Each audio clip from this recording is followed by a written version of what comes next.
In the autumn of 1875, Pembroke was a quiet farming town. Fields rolled down to the Merrimack, and maples flared red and orange against the clear October sky. The mornings carried a crispness that promised winter was not far off, and smoke rose in thin blue threads from farmhouse chimneys. Life followed its steady rhythm: chores at dawn, lessons at the local school, and families gathering around supper tables at dusk. On school days, the dirt roads trickled with young people walking from scattered farms toward the Pembroke Academy. Some came in pairs, some in small groups, their books tucked beneath their arms, young voices carrying on the cool air. The road seemed safe, ordinary, and familiar. For the kids and teens who made the journey each morning, it was part of life, no more dangerous or difficult than the chores waiting for them at home. Among those students was 17-year-old Josie Langmaid. She was a bright, dutiful girl, tall for her age, with a clear gaze and a ready smile. Each day she set out from the family's farmhouse with her younger brother, Waldo, a hard-working lad of 16. The two of them walked the 2.5 miles to school, side by side more often than not.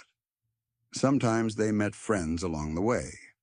Other times, one or the other would lag behind, and the journey would be made alone.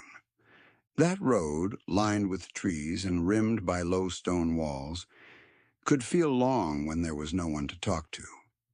The woods pressed close, the shadows deep, the rustle of leaves loud in the stillness. On such mornings, a traveler might quicken their steps without knowing why. For a young person, there was little to fear, or so everyone believed. Yet even the quietest road could hide dangers in its silence, waiting where no one expected them. On the morning of October 4th, the Langmaid children rose as they always did, before the sun had fully lifted the mist from the fields. Waldo shouldered his books and set out first, eager to reach Pembroke Academy. Josie lingered, waiting for a neighbor girl who sometimes joined her on the road, but the friend never came. At last, Josie fastened her blue oilcloth cape and started out alone. The air was cool, the frost not yet melted off the grass, and the dirt road curved ahead between stands of birch and pine. It was a familiar walk, one she had taken countless times before. Yet the woods had a different voice when there was no companion beside her. Every sound seemed sharper: the creak of branches, the snap of twigs, the scuffing of her own steps on the hard-packed earth. She walked on, steady and determined, her school books tucked beneath her arm. The Langmaid farm soon fell from sight, and the road stretched forward in silence. That was the last time anyone saw Josie Langmaid alive. When the bell rang at Pembroke Academy that morning, Waldo Langmaid took his seat as usual. He expected to see his sister enter behind him, her face pink from the walk, but her desk remained empty. The teacher marked her absent with a frown. At first, no one thought much of it. Perhaps Josie had turned back. Perhaps she was unwell. By afternoon, it was clear something was wrong. Josie had not returned home. Her parents asked the neighbors if they had seen her. Word spread quickly, carried from farm to farm, house to house, until it seemed the whole countryside knew. A girl was missing. As dusk fell, men gathered with lanterns and torches. They took to the woods and fields calling Josie's name, their voices breaking the still night air. The glow of firelight bobbed among the trees, and shadows leapt across stone walls and thickets. Mothers kept their children close, peering out windows into the dark. The search pressed on, hour after hour. Feet trampled through brush, dogs barked in the distance, and the wind rattled the branches overhead. Yet the woods gave back no answer, only silence. Until at last, near 9 o'clock, the torches halted. The searchers had spread out near the academy when a cry rang through the woods. Men hurried forward, their torches flaring against the dark. There, among the trees, they came upon what they had feared. Josie lay still upon the ground. Her clothing was torn, her body broken by violence no one could have imagined in so peaceful a town. Yet something more was wrong. Her head was missing, carried away, it seemed. The men lowered their torches and stood in silence. Some turned away, others wept. They had never seen such cruelty. Word traveled swiftly back through the night. Mothers cried into their aprons. Fathers gripped their sons' shoulders and held them fast. The unthinkable had entered their quiet world, and nothing felt safe. The next morning, when the search resumed, her head was found not far from the first spot, wrapped in her blue cloak. The sight silenced even the strongest of them. They could not understand what kind of wickedness had come among them, nor why it had preyed upon their Josie. The little town of Pembroke would never be the same. Fear and outrage swept through New Hampshire like a wildfire. Doors were barred at night, shutters drawn tight. Parents no longer allowed their children to wander the fields or linger on the roads. Whispers followed strangers, and every unfamiliar face was studied with suspicion. The horror of Josie's murder demanded an answer, and the town grew restless. Rumors flared.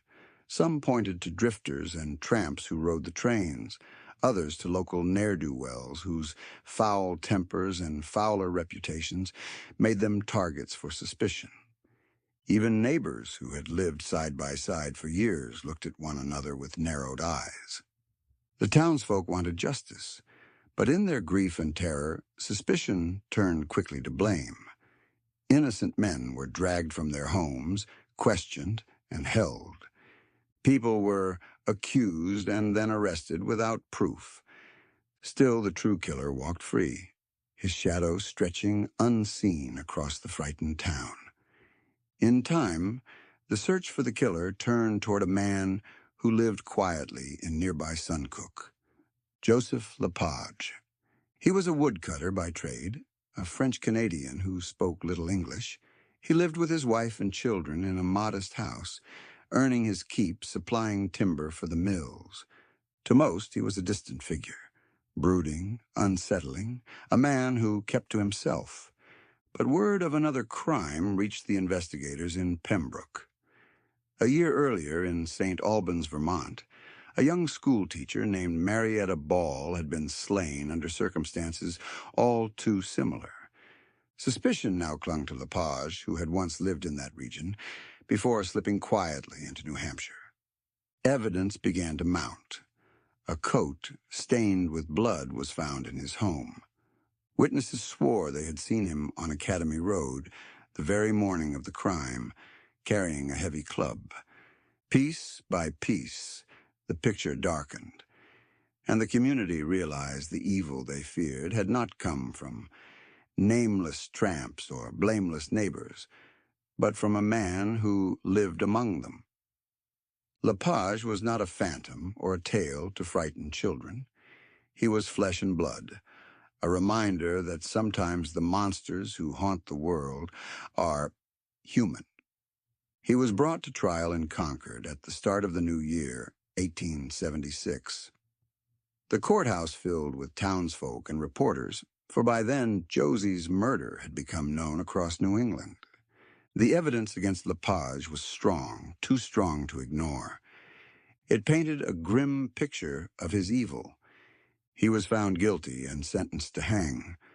On the eve of his execution, Lepage, fearful of the torment that awaited him in death, confessed to his crimes. He admitted to killing Josie Langmaid and Marietta Ball before her. He even traced on a map the path he had taken through the fields of Pembroke that October morning. At last, the truth was laid bare.